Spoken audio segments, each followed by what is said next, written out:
guys, let's go over the project proposal and annotated bibliography assignment that'll be due April 5th. It's worth 20% of your grade, and we will be working on this during the time that we are on online instruction mode. The good news is that this is a project that really works well for independent work, and so we're kind of lucky that this happened now and not earlier. So let's move right along. So proposals are an important genre to learn about because you will use them probably quite a lot in your school and work life. Students write proposals to get permission to do projects such as this one, and professionals write proposals to gain business, get resources, funding, all kinds of things. I've written lots of proposals as both a student and a professional, and I know lots of people who do this, so it's a good genre to learn how to write about. Also, it's a really good way for the annotated bibliography part especially to help you identify a clear focus, kind of weed out extraneous information, find good information, and learn about your issue that you've selected for your entire research project. Remember, all of these sources that you find for your annotated bibliography are going to apply directly to the argument paper and your final presentation. So we're going to start with your CQ research report, the one that I approved. So whether you started with 2 or 3 and I approved all of them or just one, that's going to be your topic. So you're going to use that as the main source for your proposal. So this has 2 separate pieces, and one of them is the proposal. It has a maximum of 500 words, and I really don't want you to go too far above that 500 words. If you're 15-20 words above that, that's no problem. I will read that, but do not go too much above that, partly because proposals it's a genre that you really do want to mind your word length. You want to use word economy. Just good practice here. Annotated bibliography, it's going to have 6 to 8 sources, a minimum of 6 and a maximum of 8. And that does include the CQ research report. So that's where I'm coming up with the 6 to 8. It will also have 2 paragraphs of annotation for each source. More on that in a minute. We're going to be using APA format for document design, cover pages, those kinds of things. But the cover page won't be included in that 500 word count. And remember, that's just for the proposal, not for the annotated bibliography.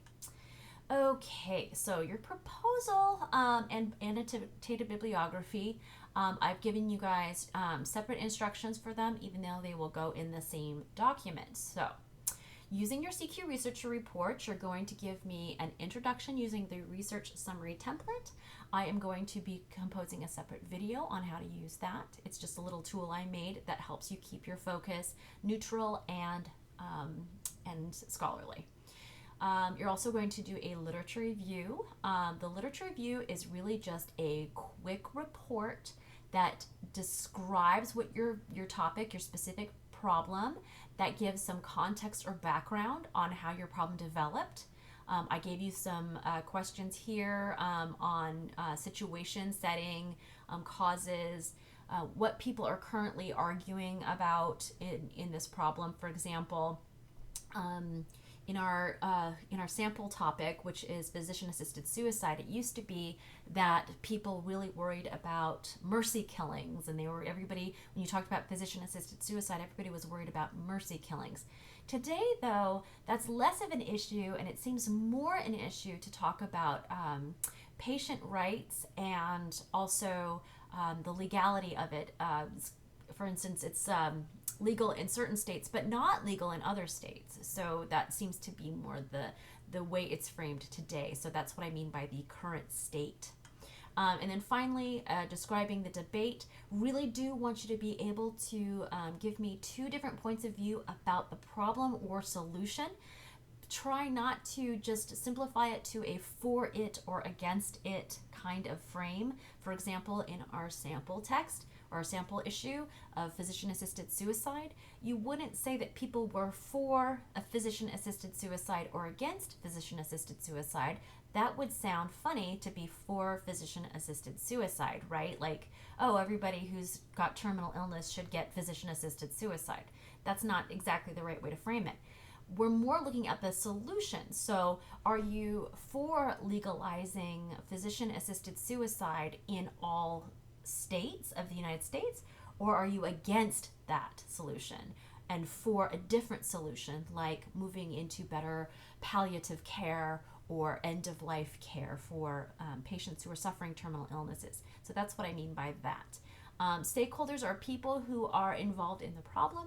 So, for example, for physician assisted suicide, the stakeholders could be obviously patients and physicians, doctors, but also healthcare providers and family members of those who are terminally ill. So, really think broadly about that.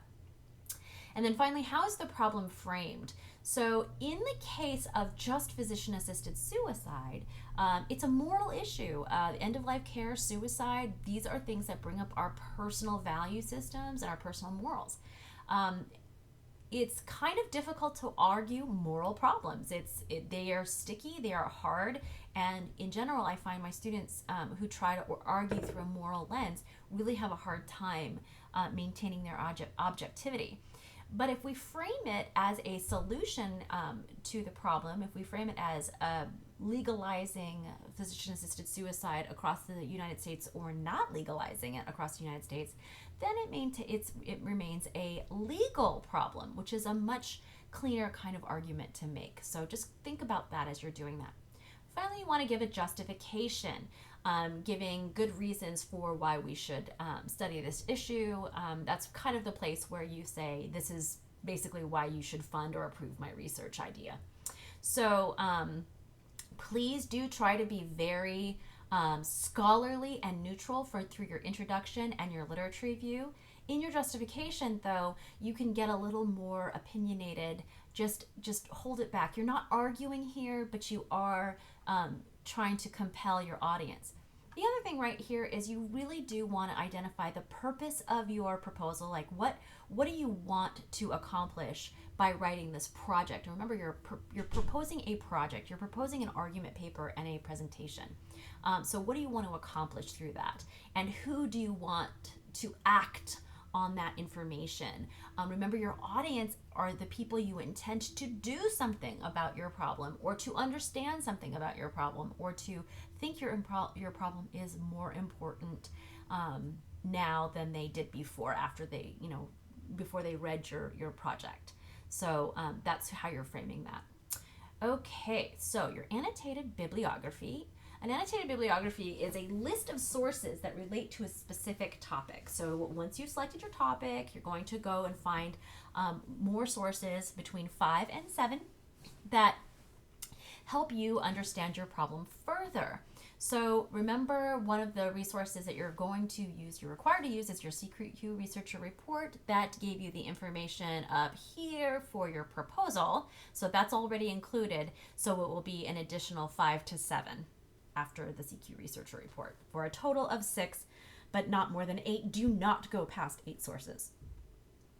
All right, for your annotated bibliography, you're going to format this just like a references page that has, between each reference, you're going to have 2 paragraphs that kind of explain what the source is about, telling me kind of what kind of text it is, what kind of information does it include, and by what kind of information, I really want you to think about how does it help you answer questions about the background, the points of view, the different solutions about your problem.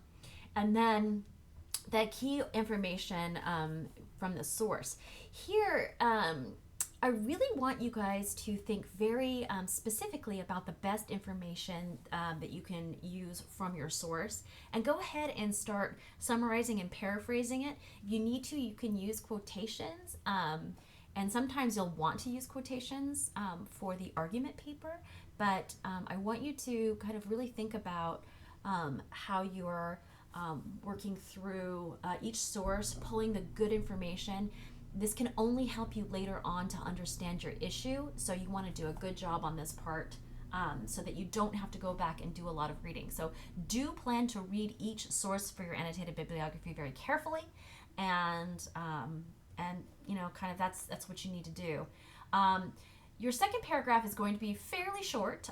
Your first paragraph will be much longer because you have all of the key information that you're going to be including in there. And the second paragraph can be fairly short. And you're kind of just telling me if you think this is a good source and how you think you can use this source. Just a quick warning here. If you don't think it's a good source, don't include it on your annotated bibliography. It'll be a waste of time. Only include sources that you think will be helpful on there. So as always, I have a list of little things for you guys to remember, so kind of pitfalls to avoid, those kinds of things. Remember, the research summary template is just a guide. If you need to alter the language to make it flow or make it clear or make it more original to your own writing style, that's fine. Just make sure you keep the original order of the information. It's designed to help you go from broad to specific. And then don't leave any of those specific elements out. So I'll be making a separate video going over that, like I said, but just make sure you cover all of the information that it requires. Also, remember, you're not citing your information in the research summary template. That's going to be used as your introduction for your proposal. Don't waste words here by using citations. It's going to be general information. Just like for your context paragraph in your rhetorical analysis was general information. So that's how I want you to think about that. Literature review for your proposal, I don't want you to use direct quotations there. You can pull direct quotations and put them in your annotated bibliography to perhaps use in your argument paper. But again, I want all of those 500 words to be your own words in your literature review and in your proposal. So your stance for this project has to be neutral and scholarly. Don't argue again, and do not use any first or second person pronouns in this at all. Again, if you go over the 500 words by just a few words, that's not a problem, but do make sure you're sticking to that 500 word as best you can. If it's much above 515, 20 words, I won't read it. I won't read the additional words. The annotated bibliography, really use the annotated bibliography sample in chapter 23 that shows you what an annotated bibliography looks like, and make sure you're using it in the correct alphabetical form. Don't just cut and paste abstracts. My students have done that in the past and they get zeros on the assignment, and then now I have to report them to the dean of students. It's terrible. Please don't do that. And then make sure that you're using correct. I really want you to bring it here on the making sure the references and the in-text citations are good. For in-text citations, let's go ahead and stick with signal phrase citations. I was going to teach you parentheticals, but we don't have time, so we'll just stick with the signal phrase citations that we were practicing in the rhetorical analysis. Alrighty, remember that your rubric is a tool for you guys to use, and that it has kind of a checklist that you can make sure before you turn this in that you're doing the best you can. Also, there's plenty of opportunity for you to get feedback from me during this time, so that'll be coming up. There'll be a place for you to post different drafts and things, so it'll be fun. You guys will get plenty of feedback, but make sure that you're using this entire document here to do the very best you can.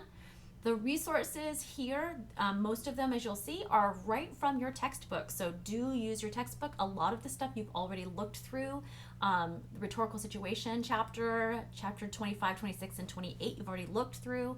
Everything else is basically a sample, something for you to look at as you figure out how to do these things. So that's it for this piece. Please look out for other recordings that can help you understand the kind of, the way forward from here.